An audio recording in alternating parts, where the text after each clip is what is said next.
ma gisee Sonko mooy mu nekk un grand générateur d'idées, de grandes idées. Même buñ ko tëkkalee Sankara non maa xam naa Sankara bu baax. man la mujj recevoir avant mu gaañu une semaine avant mu gaañu. mais man pour man par rapport ak Sonko Sankara weccet la Sonko moo gën a consistant.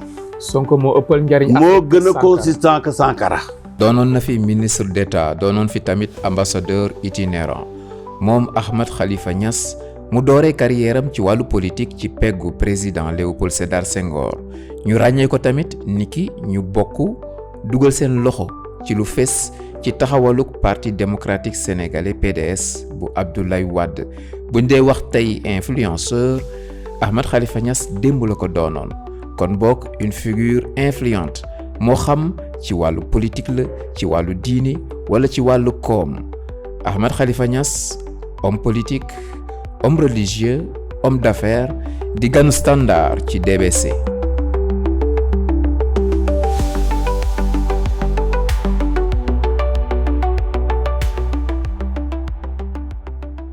Charles III ma nga Buckingham Diomaye Faye ma nga palais de la République waaye Ahmed Khalifa Niass mu ngi Ahmadiyana. Ok le petit palais mu ngi commencé durer et au fil du temps ci gestion bi est-ce que du doon lu pesant lu diis ci yow ci at yi muy jël parce que yu mel ni ok acquérir ko lenn la mais entretenir ko leneen la tamit. pour kër gi. këru taalibe la rek. bu nekkoon mbaar la itam dañ koy tuddee noonu rek. palais këru taalibe. waaw këru taalibe. ok dégg naa wax ji. dañ la koy nangu maanaam taalibe yi.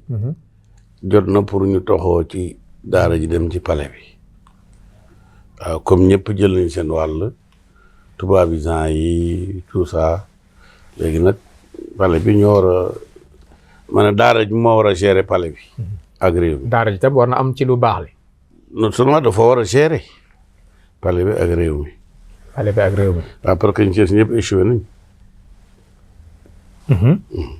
ok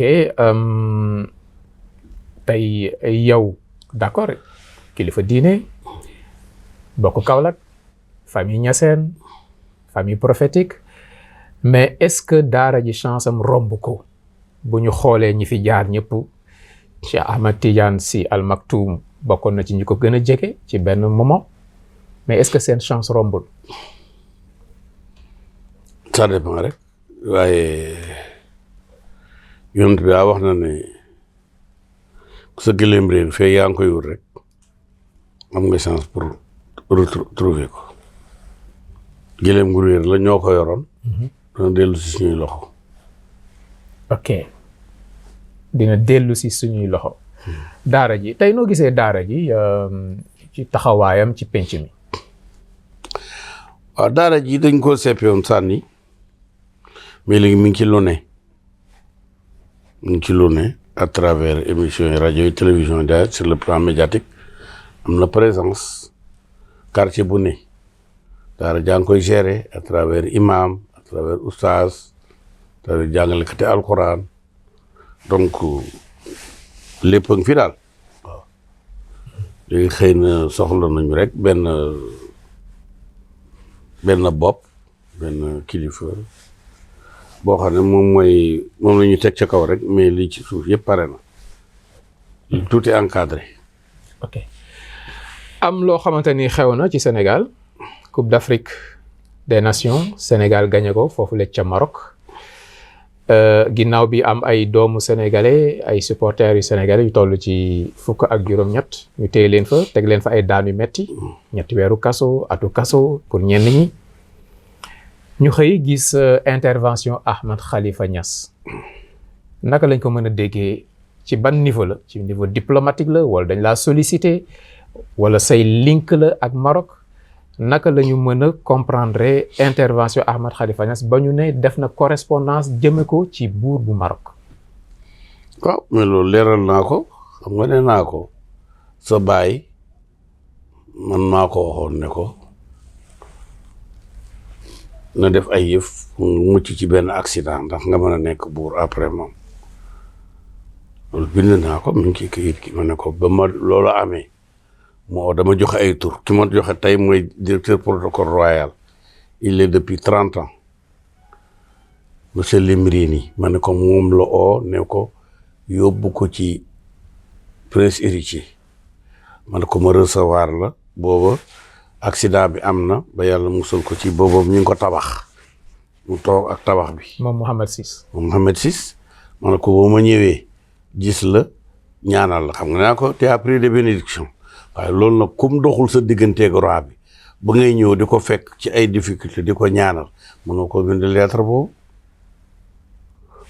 baayam la woon ak man maamam la woon ak sama baay maamaatam ak sama maam côté paternel côté Niassène rek laa wax waaw côté chérif yi suñu mbokk ñu jege la sama yaay cousine papaam la Aminata Aïdara bi ñu jur maa Sidi Lamine cousine Assane II waaw moom tam alawit la alawit Aminata al alawiya waaw kon mën nañ am njort bu rafet ci correspondance bi waaw nañ jàppee ne kii la bouteille à la mer la rek bouteille boo ci defee lettre teg ko mën naa yegg même bu dee dafay yàgg mën naa ñàkk a yegg mën naa yegg mais yónni lettre bi moom dafa war bind ko loo xam ne lu ne fàng la nga xam ne ambassadeur baa ngi fi fu mu jaar dana ko rapporter ak yeneen i moyens yu ko mën a xamale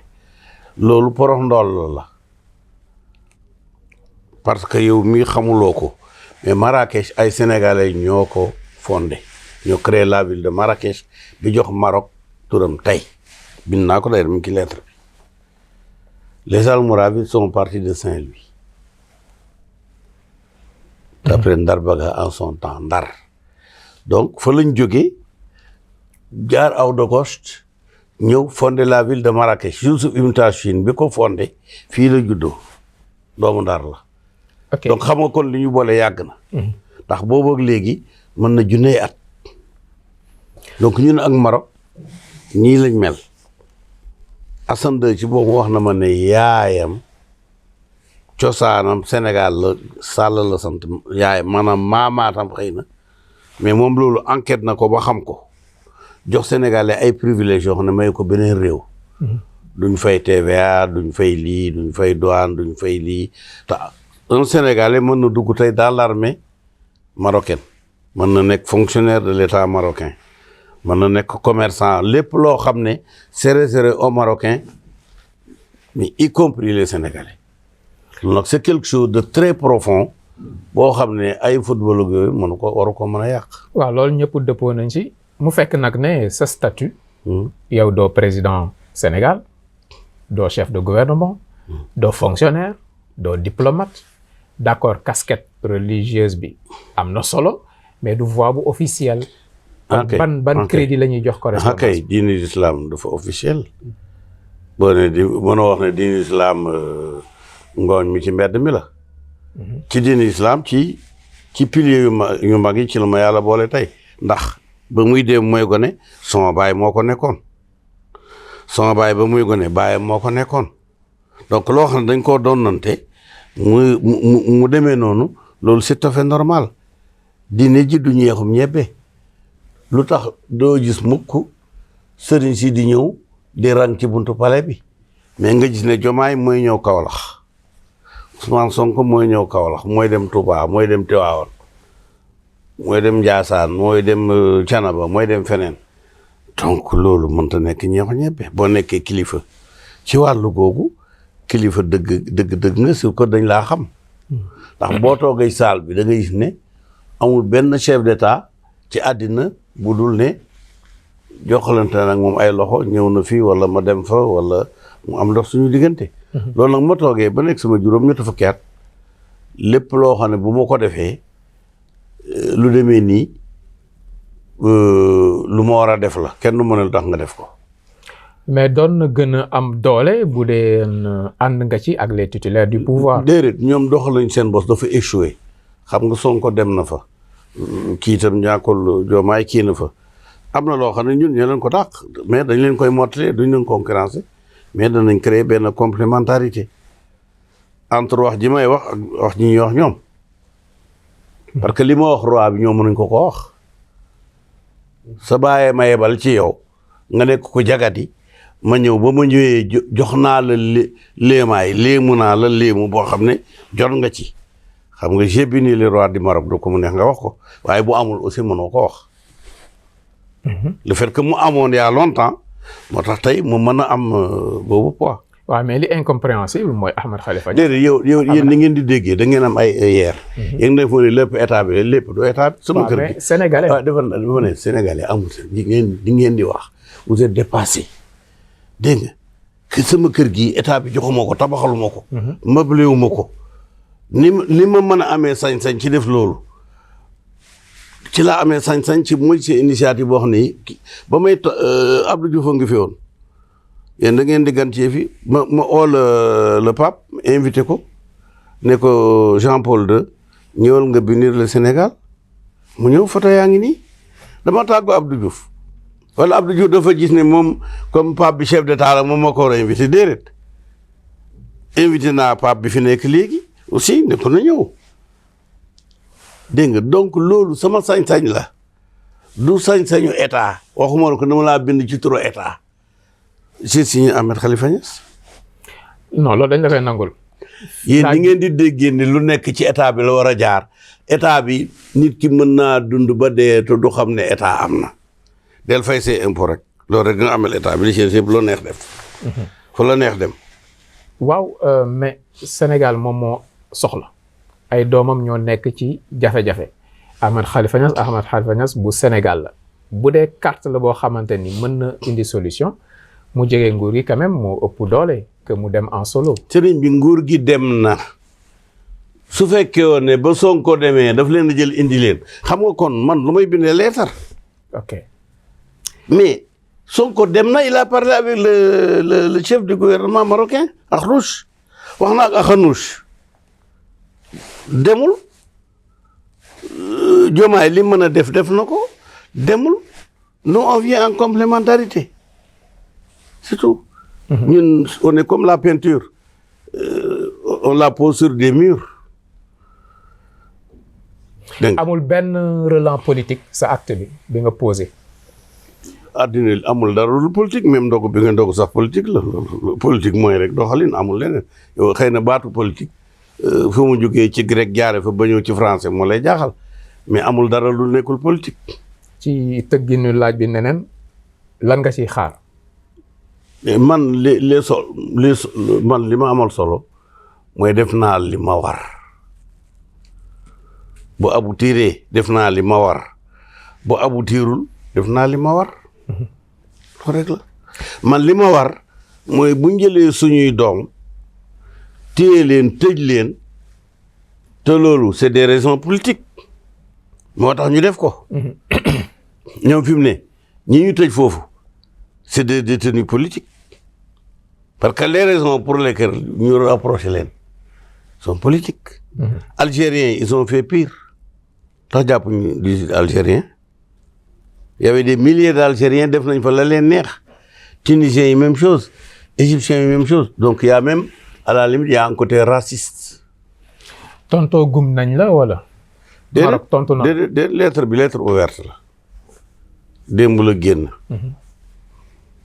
de toute façon man côté boobu l'essentiel mooy def naa sama man ma xasee ba def lettre bi rek à la fois damay ruccamti buur bi parce que dana ne bon ñii samay doom lañ pardonné naa leen ma ne leen sax recevoir kii leen loolu ruccamti ko mais affaire bi dañ ko def pour retenir une colère populaire parce que nit ñi dañ doon manifester ne soxla ñu stade yi loolu demoon na ba nga xam ne doon na menacer même la stabilité du gouvernement je dis pas du royaume mais du gouvernement da Akhnouch. looy tontu ñi lay accuser de récupération da nga bëgg a récupérer parce que fi mu nekk nii def na jugement ba pare sur le plan diplomatique am na lu Sénégal lancé mu ngi en bonne voie nga bëgg récupérer yow Ahmed Khalifa Niass.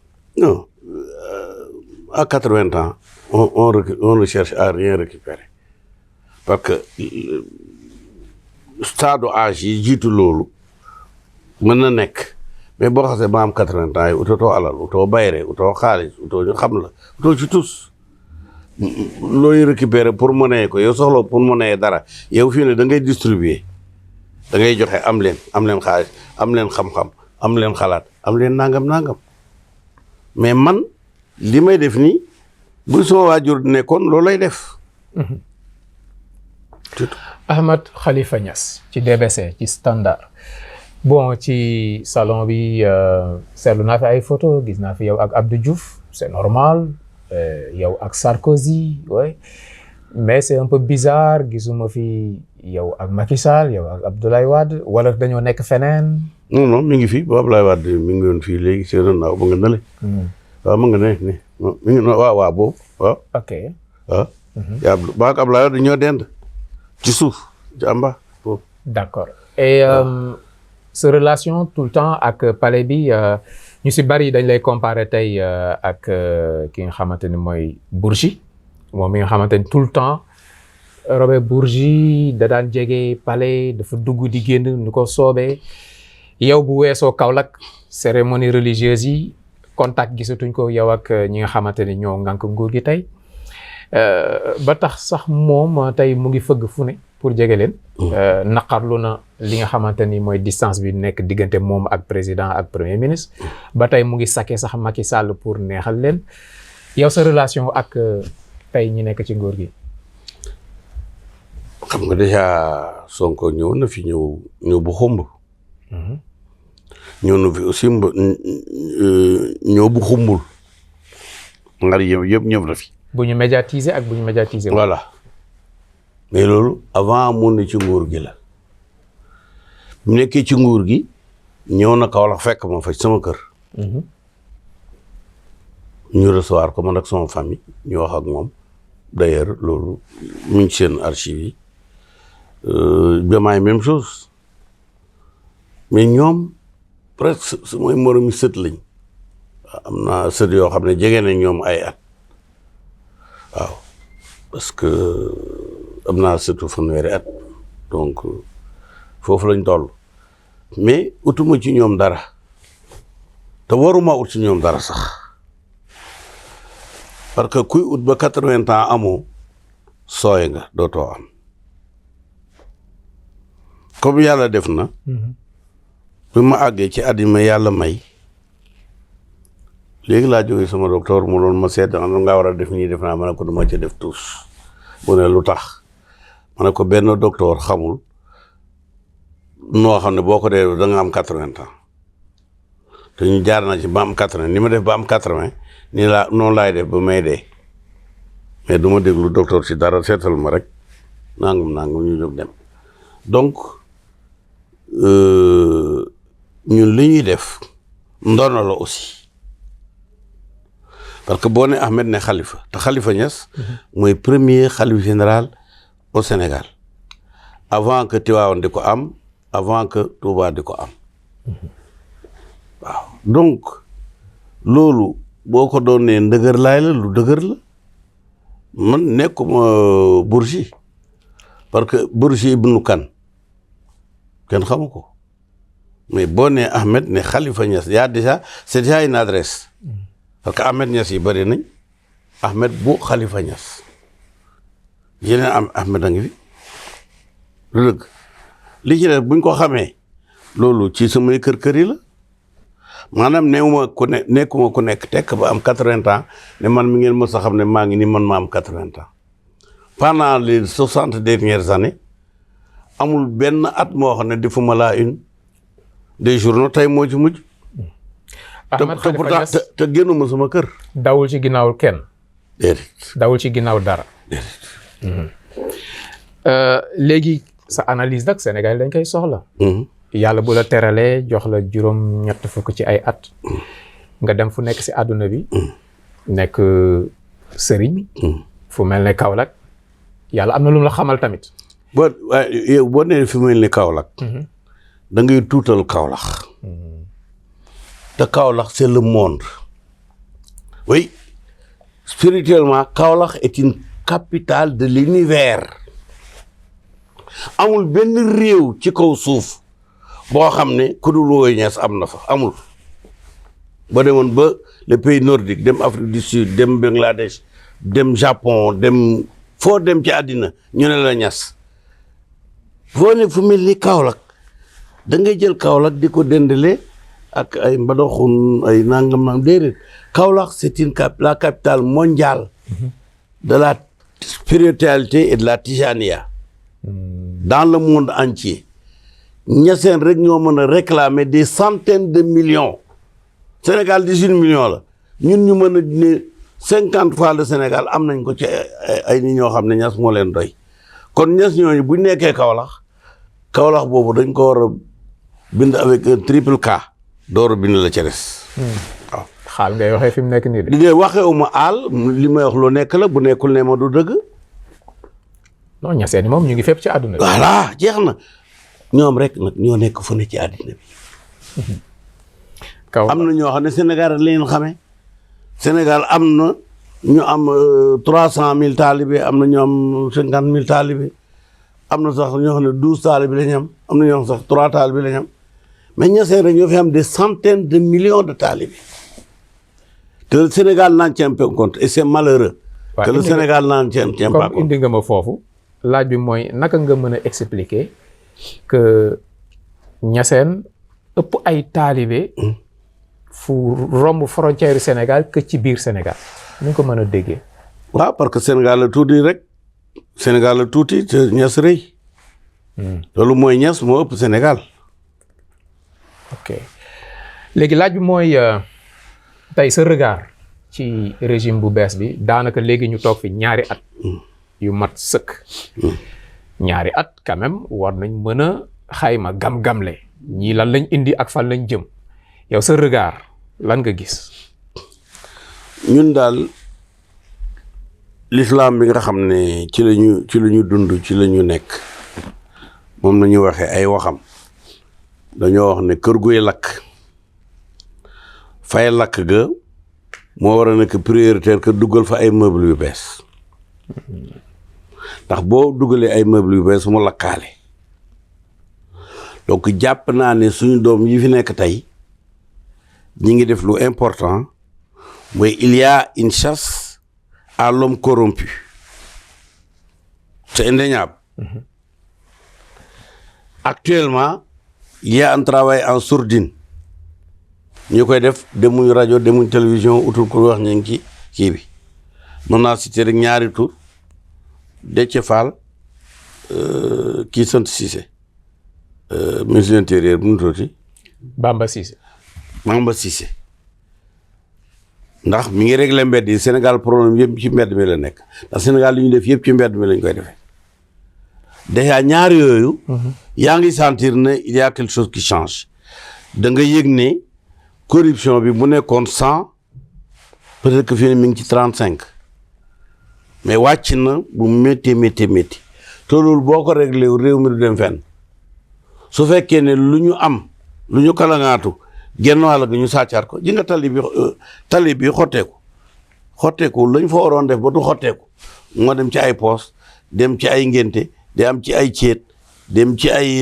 xawaare bu demee ci tali bi rek tali bi ne cocc donc loolu déjà am na pendant les 2 ans am naa toujours espoir parce que ba maa ki jógee dañu ne c'est pas évident du dem mu ñu ne dem bañ ne dem na Abdou Diouf même chose dañoo dafa timide dafa tooy dafa nii dafa naa mu fekk fi ay Badou Mbeng ay Maguette Lo ay Assane Seck ay Kamasa mais terew réussir na pourquoi pas ñoom mais xëy na du dem ci dërëj nag parce que am na boo duggee ci avion doo yëg ne mi ngi avancé parce que denduloo ci ay garab denduloo yi nga xam ne moom nga daan xamee yoon mais fekk moom bu oto bi dew 100 à l'heure moom mi ngi daw 1000 à l'heure te kaasu ataaya bi du tuuru xëy na ñoom méthode boobu lañ jël mais daal bëgguma ñu jóg rek stigmatiser leen ne voilà ça fait 2 ans dara beesul ok dara ngi bees parce que léegi Sénégal mën nga liggéey tranquillement sa liggéey indi la sa njëriñ boo fay l'impôt rek tàggoo nga ak état bi jeex na bu njëkk nag état bi du daan gérer tout ba ci kayitu juddu nit ñëw na war a am extrait de naissance muy droit am ñu téléphoné maire ba ne ko boo ko signé extrait de naissance ñu dàq la mu ñëw ñu naan koy amuñu encre ak amuñu kayit ak toujours mu am fii donc ne serait que côté boobu am na dara li ci des nag wait and see. ok Ahmed Khalifa Niass am na yaakaar mais bilan bi nga fi dressé d'accord corruption daf ñu yàgg a sonal rigueur transparence mais tamit dund gi ñoom jaayoon nañu ne dinañ def dara ci le capital humain nit ñi soxaliku am yaakaar mais fi mu nekk nii ñu bari ñu ngi tranqué dund gi metti na ci ñu bari koor gaa ngi nii dépense day yokku ak yeneen le pouvoir d'achat nit ñi seen yëg-yëg ne ëllëg moo war a dàq optimisme bii nga am ni lan ngay teg ci loxo askan wi ba ñoom nga partagé ko ak ñoom. non parce que askan wi moo fi ne toujours 18 millions de Sénégal dañuy xëy di liggéey bu gouvernement bi liggéey ñu ngi liggéey buñ liggéey ñu ngi liggéey boobu kenn mënu ko yóbbu zéro passé ko à perte et profit bu may wax loolu c'est le travail des Sénégalais moom mooy jëmale Sénégalais kanam pas le gouvernement du dëgg état Sénégal yow boo xoolee da ngay ne am na liggéey yu fi yokk doo xam ne sax nu mu ñëw jëlal rek cak-cak y a des dizaines de milliers de Sénégalais à travers le pays yoo xam ne loolu ci la ñuy liggéey léegi ñuy liggéey ci livraison xoolal léegi valeur ajoutée ñuy ajouté jël buy def ko ci mbuus mu rafet segg ko kii ko toppatoo ko ba mu pare nga jaay ko am ci dara loolu Sénégal bu njëkk danaa sama càmmiñ man de tey añuñu sama nijaay man de suñu courant dañ koo coupé loolu amatul léegi. ok mais ci wàllu weneen bi tamit non dama bëgg aussi ñuy xool. ci côté yi nga xam ne nit ñi duñ ci xoolee. lu am yaa di nga Sénégalais am na benn révolution silencieuse mooy le dévouement au travail la ñuy xëy rek ne danaa liggéey pour am dara or bu njëkk ku may jox dara moom nga daan xëyee. Sénégalais muy gën a góorgóorlu. voilà waaye ci wàllu loolu nag mooy richesse su Sénégal. waaw ci richesse Sénégal la bokk. mais moom non mooy richesse Sénégal bu Sénégal yi liggéeyul dara du am. waaw liggéey tamit am na ñu ko ñàkk ci diggante bi secteur BTP mu ngi fii dette intérieure bi mu ngi fii entreprise yu bari mënatuñu fay seeni salarié bu weer deewee. loolu tamit ci la bokk. non du noonu ngeen koy sampee. c'est-à-dire que ñàkk liggéey mën ngeen tuddee ñàkk liggéey loo xam ne liggéey leneen xëy na yow li la gënaloon en tant que médecin mooy nga nit ñi feebar nga faj leen mais am na médecin boo xam ne dafay dem liggéey ak ay laboratoire lii lu concret la entreprise boo xam mu ngi fi existé na ñëpp xam nañ ko état bi yoreel ko bor mënu koo fay bor bi moom mënatul entretenir ay employés am ay chantier am arrêté loolu lu ñuy jeex quand même. d'accord yow doon nga liggéey ci benn télévision tey nekkatoo fa bu ñu dafa demee léegi te aux abonnés absents mais yow liggéey télévision ba liggéey ba mu doon liggéey ba employé la ci yow léegi yaa ngi def loo xam ne moom yaa ngi jéem sax lu ëpp loolu fekk kenn nga ak sa ñaari caméraman ak sa benn superviseur mais yaa ngi liggéey loo xam ne moo ëpp boo nekkoon foofa ne maa ngi fi toujours je suis directeur je suis ceci cela il faut que aussi ñu mën a xool ne affaire yi niñ koy waxee demeewul ni mu demee. parce que bu demeewul noonu ko réew mi tas na.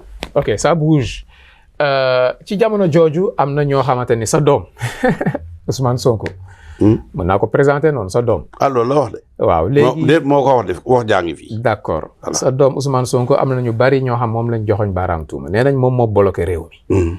buñ dee dañoo am problème bu dette publique bu ñu sonal ay waxam moo ñu dugal ci guuta ba suñu partenaires yi ñu daan jàppale tuuñu moom moo fi indi politique bu tar boo xamante ni ñu ngi 2024 moom muy lijjanti présidentielle 2029.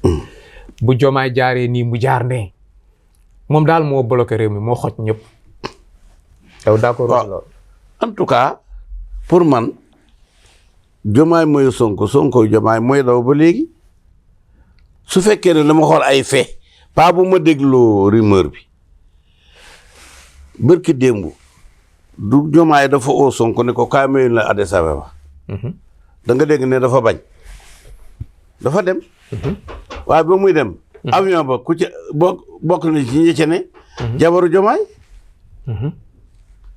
maanaam su fekkee ne Sonko mi ngi demal Diomaye te Sonko te Diomaye wóolu na Sonko ba buy dem sax day yóbbaale jabaram mais nga wax ne ma ñooñu ay noon lañ kon kay noonu neex man bu ma xoolee les faits je ne dis pas ça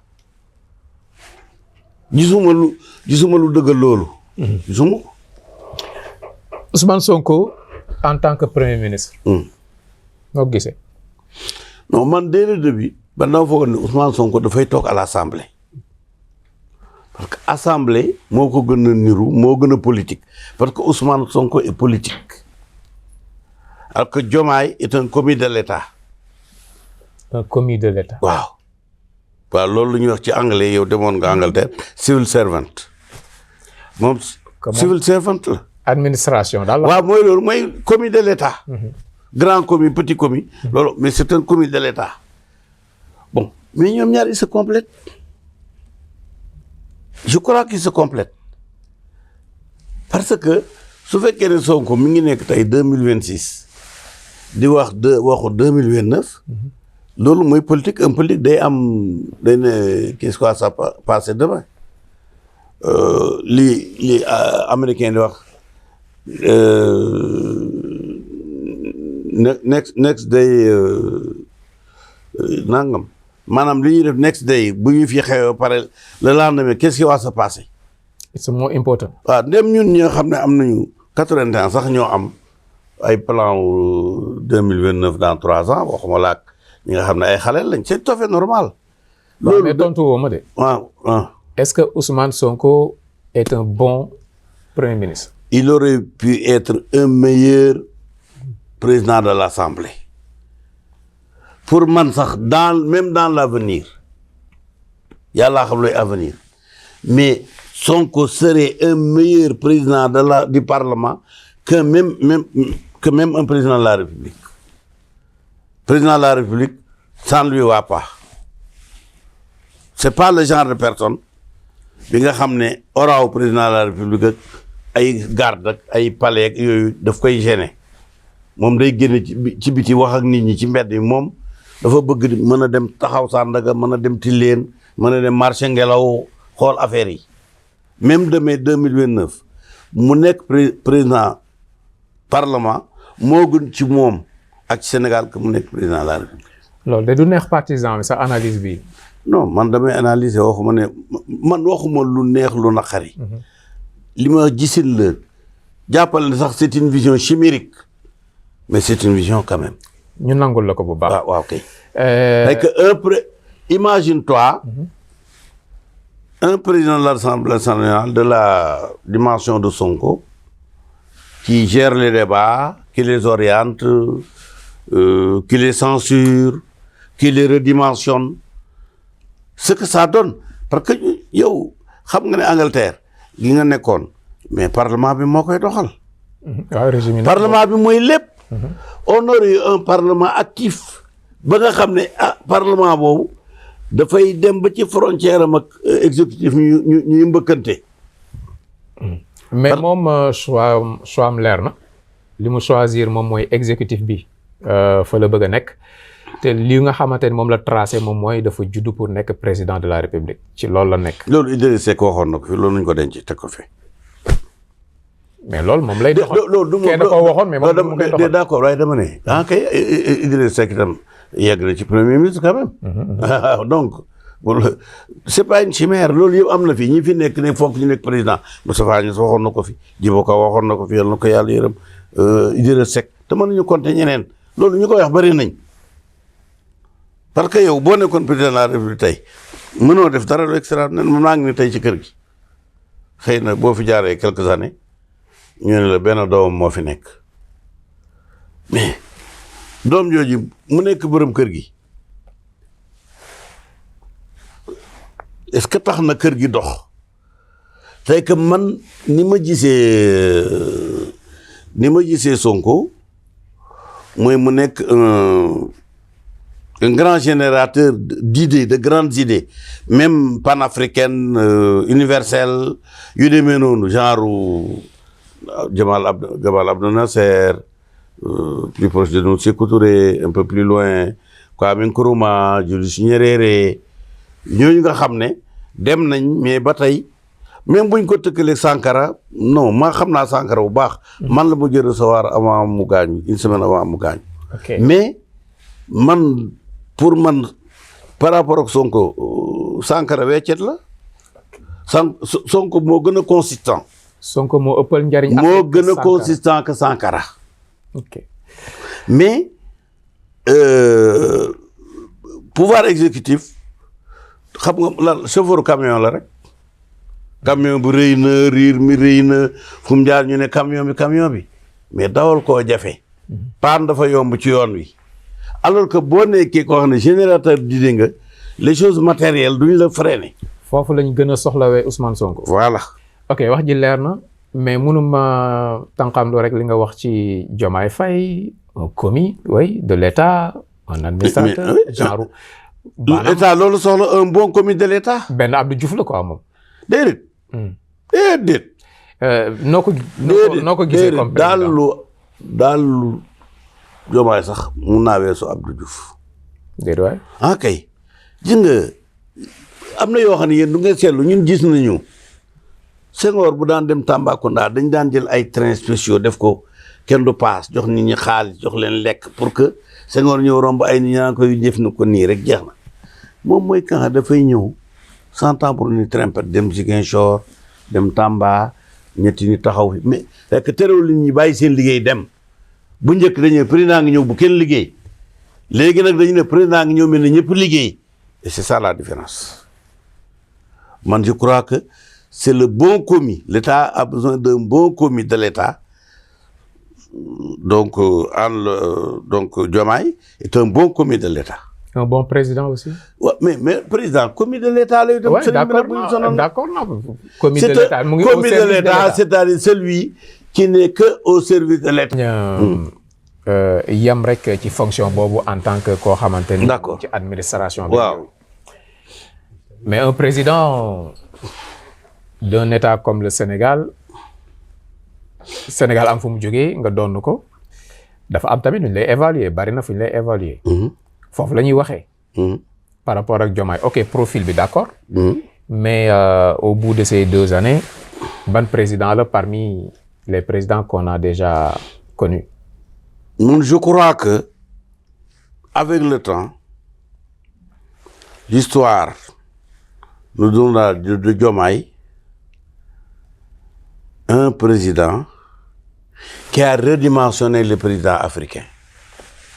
Tous les présidents africains se prennent pour Louis XIV. seen kii am na sax ñu dem ba seen bopp ampleur genre Bokassa yooyu dafa war a dañ. Un président d'un pays pauvre doit être un président humble, accessible, visible, etc. Moi je crois que lii muy def nii danañ dem ba boo ëllëgee dana am sax ñu changer seeni constitution ne président bi na simple loolu wax buñ ma teertu buñ ma kii yow président ñetti fan yi da nga war a dem ñu war ñëpp war a bàyyi seen liggéey dem gunge la taxaw ca buntu avion ridicule encore ñëwaat nekk ci embouteillage yi pour dellu seen liggéey non bii moo baax bii moo am dimension ni Sénégal toll Sénégal assuré wu su tuuti la Sénégal motul benn quartier ci Lagos mënu ko yaa booba Surulere yooyu dañu am 20 millions d'habitants benn quartier ci Lagos. donc Sénégal motul dara président bi muy am da war nekk un président boo xam ne c'est un commis de l'État ni ma ko waxee. d'accord vision yooyu baax na moom comportement bi et tout ça. non doxalin c'est très important. et ça mais vision bi aussi c'est important. mais ça coûte cher aussi le président qui se déplace avec 150 voitures. non loolu xewi na même dans la sous-région xewi na Mali defatu ko Guinée defatu ko Rwanda. ñooñu sax duñu ay pays modèle ñooñu ay. waaw ay dóor mu daanu rek non nañu wax ay Nigéria. d'accord oui nañu wax ay Ghana mais bu ñu tëkkale nag ak yoo xam ne dóor mu daanu la. d'accord mais tey vision bi. vision bi fan la ñu jëmee est-ce que ak Diomaye mën nañ gëm ne suñu ëllëg moo war a dàq suñu tey. man de gëm naa ne yi nga président bi nit ñi ragaluñ ko te président njëkkee gaa dañ leen ragal da ngay toog sax ne boo foog ne boo tuddee Senghor rek alkaati yi ne la kaay loolu amatul léegi dafay recouper un peu laa alxuraan bu yàlla laqad jaakum rasulun min anfusikum jox nañ leen yonent boo xam ne moo yéen a yem ci yéen la bokk seen mbokk la li ngeen lekk lay lekk li muy ki nga xam dafa ne man samay xarak samay ganaar ak mais loolu lañ soxla président bu am ay xarak yi ganaar dégg nga mais pas président boo xam ne way ma nga Normandie dafa njëkkoon nekk une idée benn xalaat nekk ci yow ngay xool fu ma koy jaar dana dem moom du dem di dem ba loolu nekk ba léegi c'est derrière nous président bi aussi c'est une nouveauté le fait que ñu am un président redimensionné à la dimension du Sénégal. foog mu jël temps. ah évidemment. ok mais jigéen sax doo def ci moom doom ji tey mu juddu tey. dégg nañ la foog mu jël ay weer. ah oui dana jël temps. ok am na tamit ñu lay cokkaas ci exemple yooyu neex la trop exemple yu jëm ci jigéen góor seen relation. parce que loolu laa jàng. alxuraan lépp loolu boo ko ci génnee alxuraan jeex. min zakarin wa unsaa rek lay wax. et c'est un peu salace par moment. non man je suis coranique. ku bañ alxuraan bañaale ma. ku bañ alxuraan bañaale ma ci biir maa ngi ci biir. man raisonnement coranique laay raisonné. mënuma raisonné raisonnement mu mbedd. mën nga xëddee sa soxna mën nga ndogoo sa soxna loolu c'est raisonnement coranique la. waaw moo ko wax. yàlla wax ci alxuraan. falaa nubaashirihunna mu ne alima allahu annakum kuntum taxtaanuuna anfusakum ba noppi pour bañ a guddal laay ji mu ne falaa nubaashirihunna mu ne yàlla xam ne lu métti woon ci yéen la ngeen toog guddi weeru koor du ngeen mën na jaxasoog seeni soxna léegi nag yàlla jéggal na leen baal na leen léegi nag xam nga ko wax baashiro mooy song leen song laa wax xam nga song sa jabar ci kaw laal ça c'est le langage coranique. ñi wax ne dañ koy wadd loolu mooy dañuy defaral yàlla man du ma defaral yàlla man yàlla may defaral. ok dégg nañu donc du benn penchant boo xam dafa nekk ci Ahmed Khalifa Niass wala pour provoquer c'est ça quoi da ngay wax. ay ni nga xamante ne lu ñëw. sëriñ bi àddina bi bu ci loolu jógee rek mu jeex. waaw sexualité de moom mooy àdduna. mooy àddina mooy base bi.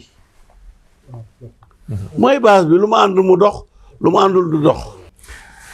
la xayaa fi diin loolu mooy philosophie ma Ahmed Khalifa Niass. voilà diine amul ay kersaak yooyu day jaar ci digg bi. moo tax nag yow yaay oustaazu jeeg ji ak njege maari ñoom yow lañ gën a sawar daal di la déglu. waaw say fatwa ni nga koy diluer noonu ba mu neex a naan. waaw noonu la da nga ko assumer quoi. waaw noonu la war a demee. ok am na nag lu xew Sénégal moom mooy suñu université yi.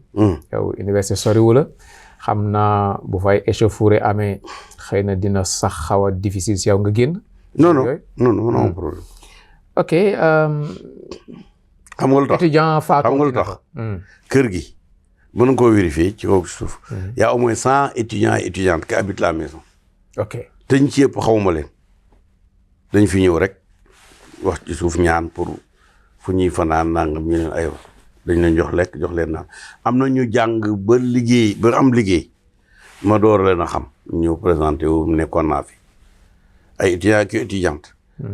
donc ñun amuñu problème boobu étudiants suñuy doom lañ même buñ kiiwoon mbedd mi buñ génnee danañu may ñu jàll du am benn problème. benn pataas bu tàng ci loxo nguur gi dossier bi nga xam moo fa mujj ci université ak faatuk Abdoulaye Ba yow noo ko gisee. ni ma ko gisee mooy 68 ba 2026 ñi ngi instrumentaliser l'université à travers les étudiants mais loolu dafa war a dakk boobu film dafa war a jeex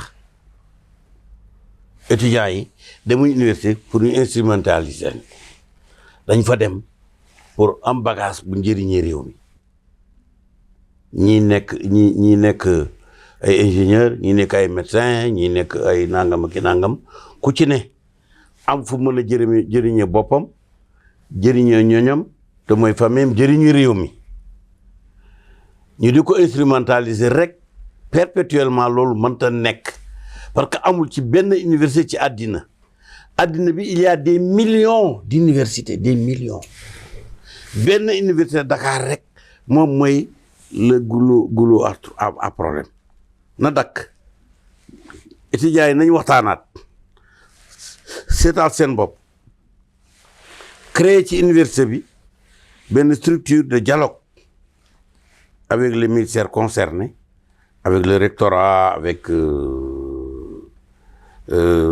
les doyens avec même les syndicats d'université et tout ça pour que il y ait une soft university bi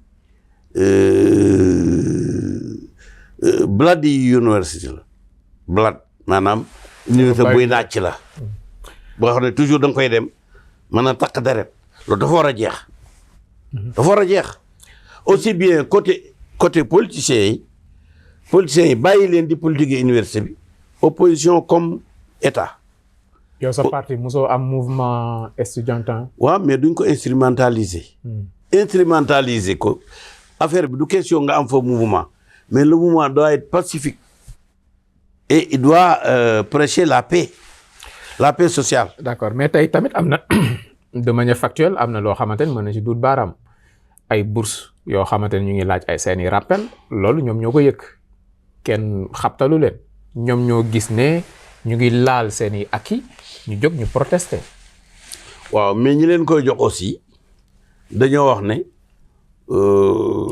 sama daan na ma ko wax bu ñu nekkee xel ba ak si di la ñu naan ak sal moom naan ni waalidaykum xaadiriin mu ne chaque enfant pense que ses parents sont omnipotents que mën nañ lu ne que bu ne oto bee laa bëgg te yow amoo njëgu pëne sax bu la neexee nga indil ko oto bi waaw ñu aussi jot na pour ñu xam ne l'État n'est pas une vache laitière et qu'elle ne peut pas tout et que même les bourses n'existent plus ailleurs on paye ses études mais on n'est pas payé fii nag on étudie gratuitement et on veut être payé en plus c'est une anomalie dañ ko normaliser ñun ou bien on veut être comme tout le monde ou bien on veut être un Sénégal à part qui est un microcosme Sénégal n'est pas un microcosme nañ xool ni ñeneen ñi mel ni doxale je crois que loolu la. yow sa cursus bénéficier nga ci avantage état pour nekk ki nga doon. musuma koo nangu.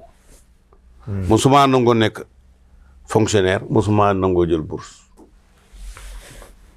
mais toujours nag xam naa nu may amee li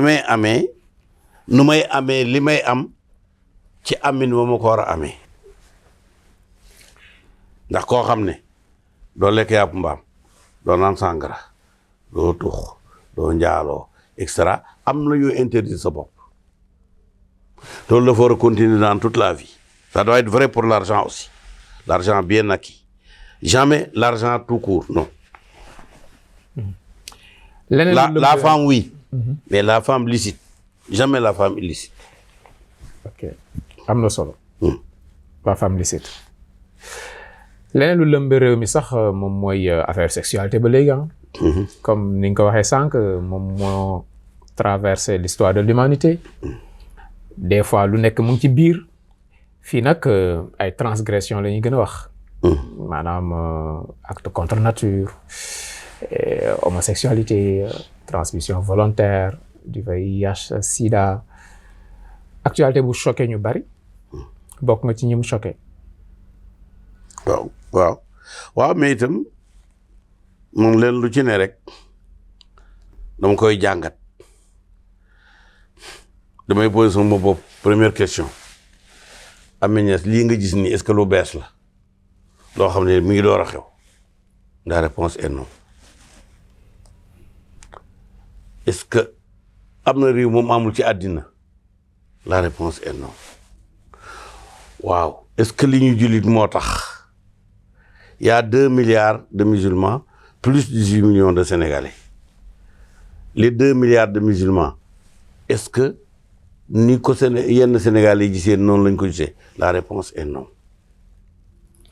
À partir de ce moment-là non yooyu bu dajeloo daf may jox ma war a am nu ma ko déggee man tey j'estime le nombre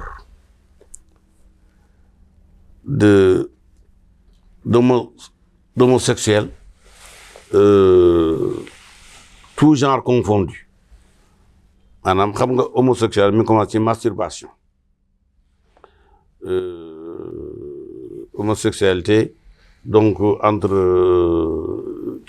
des personnes de même sexe la nécro mooy sëy mala yi. waaw ak mala yi ak ganaar yeeg muus yeeg yu kenn xamul dégg nga ak non nécro mooy ñi dee. mooy ñi dee mooy ñi dee waaw la zoophilie. yooyu yëpp boo ko dajalee moi Ahmed Niass j'estime ça à 0,1%. bu ñu nekkoon sur 18 millions bu ñu nekkoon 1% kon dafay am 180 000 homosexuels. Or le sida VIH est à 0,4. Si le sida est à 0,4, on peut dire que chaque personne infectée a infecté volontairement ou involontairement 3 autres. On tombe sur le 0,1. Le 0,1 est déduit des 0,4, qui, elles, sont institutionnelles, parce que c'est des institutions qui ont dit que le nombre de personnes porteuses du VIH sont de 0,4%. Alors qu'en Afrique, dans des pays comme le Congo, l'Ouganda, c'est 27% et plus. Alors que ñun ñu ngi ci biir zéro bi ñu ngi taadoo lii ma lay wax xalaat laay waxee. waaw mais pomme de terre bu nëb la bu nekk ci saako bi. oui d'accord. pomme de terre bu nëb la bu nekk ci saako bi da nga koy néewal. ah.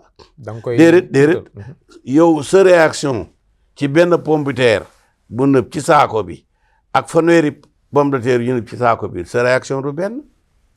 bu dee benn la mën nga ko jël sànni wala nga bàyyi ko ci biir ne man ndaw na mais bu nekkee fanweeri pomme de terre réaction bi c'est pas la même chose. koo ko bëgg a jaay bu ubbee na la yoo li dafa bëri pourriture yóbbul. c'est comme ça man dama ne néew na néew boo xam ne ça veut dire que la ñu maam yi ak baay yi bàyyee woon loolu moo indi lii tey nous n'avons pas été une société permissive. Mais ça ne veut pas dire que waaye nag itam même ki nga xam ne tey dafa ñëw taxaw fetal rey téeméeri nit am na ay droit gannaaw bu mu nekk un assassin on va peut-être le condamner à mort à perpétuité mais on va pas lui dire non tu vas pas manger tu vas pas boire on a le droit de te frapper non on n'a pas ce droit am na maanaam le délinquant a ses droits. J'ai dit, amaa nag le fait d'infecter d'autres, maanaam d'assassiner d'autres par sexe, par l'intermédiaire du sexe, kooku c'est un crime. kooku moo ngi jël oto bi di tampon ni ñuy dee ci mbedd bi ñoo yem amul am naa permis am naa assurance amul am naa visite technique déedéet loolu waruñ ko def ci oto pas que pour dagg yàpp la ak dagg jën ak dagg kii mais pas pour jàpp ko nit mu dee. lu nekk rek am na loo xam ne moo ko tax a jóg sexe yàllaa ko bind pour jurante la ku ca seytaane xiir ci leneen li ñu yonent bi wax mooy nëbbul bu la kenn gis yow sharia ma nga yem ca mbedd ma bu doon tey fii yaa ngi teg sa whisky di naan kenn du ñëw ne la yow naan kan nga du dëgg waaye boo taxee ci mbedd mi yor sa butéel di yang boobaa nag laal nga boo l'islam dafa lay laal je crois que affaire yi lu yomb a dégg la am na fi ay dérapage comme tey ne comme kii nekk góor jigéen kenn waroon na suul non kon ñu waruñoo dee kon nañu waruñ leen dee comme dee duñ leen suul kon bu ñu dee mais ku dee rek dañ laa war a suul ak koo mën a doon ngay jullit nga bañ a nekk jullit ngay lu mën a doon. nit nga. ok léegi débat bi nekk autour des lois ok est-ce que dañ koy criminaliser ou pas gouvernement bi def na si benn effort yeggul ci criminalisation. waaw voilà am na loo xam waaw ne boobu man apprécié naa ko boobu apprécié naa ko c'est très intelligent.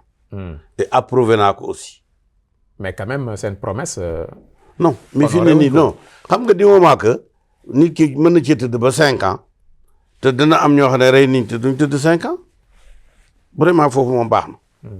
c'est que c'est une criminalisation sans le ticket sans le nom sans le macaron wax moom Macron de macaron. ok leer na Macron. ok Macron moom xam naa bokkul sa xarit yi quoi. non man kii mooy sama taal bi Sarkozy mooy sama taal bi. te wane na ko it nëbbu ko. ok passage am bi c'était difficile en prison wax na si lu bari loo xamante ni ci ñuy def motivation jël nañ ko wane ci courage ak yu ni mel yow noo ko dundee. non mais loolu passé na mais c'est que boo xoolee Sarkozy c'est l'antinomie par rapport à De Gaulle. France lañ bëggoon mooy De Gaulle qui fait presque 2 mètres qui est grand qui est militaire qui est soldat qui est héros de ceci qui a fait la France libre mais boobu 68 dañ ko weddi mu wàcc français nag indi lu tolloog suñ Diomaye mi un président redimensionné ñun réew yëpp dañ ko soxla redimensionné ngay wax saa su ne mais am na ñuy wax un président ordinaire. ca la raaxee sax. ok le président doit être comme l'eau ku nekk rek mën na cee naan mën nga cee sangu mën nga cee fóot bande président bi baax na les présidents ostentatoires la. ok Trump moom mu ngi fi. moom nag ban xeetu président nga ko jàppee. loolu li sama doomi américain yi nga koy laaj am naa doom yoo xam ne américain lañ man Amérique du sama jubluwaay dinaa toog na ñaar fukki at demoo depuis 2000 ba léegi demoo fa du sama demukaay daal. waaw moom dañ ñëw ne mu ngi rajaxe rek. waaw d'accord jël Maduro simple yóbbu tëj dem Nigéria def ay opération militaire tey mu ngi menacer Iran ne dina ko song dina ko rajaxe. boobu moom du am. Iran wane na ni mën na résister mën na défendre. non du question non Iran du moom rek. c'est-à-dire que le détroit d'Ormuz mooy putu àddina boo téyee détroit d'Ormuz boo fa defee guerre pétrole dematul ba pétrole ñëwatul c'est 1 litre sur 5 c'est 1 véhicule sur 5 c'est 1 avion sur 5 qui ne pourront plus rouler ou voler dégg nga c'est autant d'argent cet argent-là ne va plus circuler les pays du Golfe qui sont juste de l'autre côté du Golfe en face de l'Iran ñoom ils vivent de ça boo boobaa yow kutaale nga leen bon est-ce que loolu sax Russie ak Chine réunis dañ koy seetaat est-ce que moom mën na défier Chine ak Russie ñu door a ñëw nag ci Iran ak tolluwaayam loolu wax ko moo gën a yomb def ko mais nag wait and see. en tout cas mu ngi yuuxu rek di mbaw rek mais ba tey ñemewul poser acte yi nga xamante ni moom mooy songu Iran ñu bari il se pose les questions est-ce que du rek. yow xam nga Iran daf leen di gëlëmal xam nga fan mooy Iran. xam nga le premier royaume sur terre nu mu tudd. laaj naa delloo naa la laaj. Babylone c'est l'Iran actuel. Depuis que le monde est le monde il n'y a que 2 royaumes.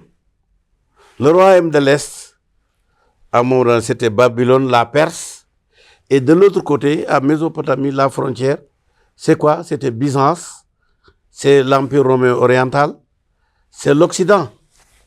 boo xoolee tey li ngay gis Washington yëpp c'est des vestiges romains le Capitole yooyu yëpp le Sénat c'est la capitale de l'Empire romain est partie de Constantinople pour aller à Rome à un moment donné à Paris à Londres à Berlin à Lisbonne avec en Espagne mais léegi dem na mu nga Washington mais c'est la même capitale de l'Empire romain oriental et aujourd'hui la capitale de l'Empire oriental je crois que ça doit être Pékin mooy jouer rôle boobu actuellement bon ñii ci ñooy à l'origine de la civilisation, de la gouvernance et de la guerre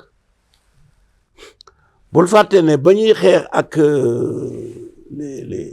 les Grecs ñu gars yi fermer géej gi ñoom dañu yónnee seeni bateau jaar ne sëpp ko ci géej gi jàkkaarloo ñoom gaa ñi jommi. xam nañ xeex. donc ñooñu loolu depuis juróom-ñaari junne at ñu ngi existé. Amérique mi ngi door am ñaar téeméeri at duñu benn. duñu benn en tout cas rëccal na dënn yu bari ci àdduna bi dina ko song du ko song. Ahmed Khalifa Niass mënu koo song. mënu koo song. parce que li muy jur song mi li muy jur moo bari waa ji Trump gis na Amérique amatul dara te lim am lépp feneen la ko jëlee mu bëgg feneen fu mu ko jëlee bëgg na ko Greenland bëgg na ko Panama bëgg na ko Venezuela tey bëgg na ko Iran même bëgg na ko Sénégal nee na Sénégal dafa bëgg mu nekk un pays touristique et pourquoi pas man de boobu ànd naa ci ndax loolu day yokk Sénégal rek Sénégal lu fi ñëw rek yokkuñu donc bëgg na ko fu ne mais avec foqarci ou sans foqarci avec l'Iran foqarci la te mënoo foqarci ci loxo boo xam ne loxo bu bëri doole la. Ahmed Khalifa Niass bon sa thaqaafa sa culture sa ouverture tout le temps dafay tax ñuy sawar lool di janoo ak yow. C'est un réel plaisir vraiment à chaque fois. gëjoon na am nag. dëgg la tey yàlla dogalaat ko ñu ngi ciy sant bu wér. di la sant bu baax a baax ci li nga nangoo ñëw ci plateau bu standard bu DBC. Digital Business Communication. mais vraiment ñu ngi lay jox sa wàccuwaay encore une fois di la sant ci turu communauté bu DBC yëpp. et di la ñaanal Ramadan Mubarak. jërëjëf Ramadan Mubarak aussi yéen itam ñu ngi leen di ñaanal parce que yéen vous êtes inscrits vous inscrivez directement dans une adresse qui s'appelle l'avenir comprendre ngeen très tôt que télévision du taax mu rëy 50 employés 50 salariés nangam ak nangam mais c'est des idées qui peuvent passer avec les choses les plus simples une caméra un micro et un bon interrogateur. Toujours perspicace. Voilà. Ahmed Khalifa Niass. Merci en tout cas, merci pour tout. Et à la semaine prochaine avec un autre numéro de Standard sur DBC.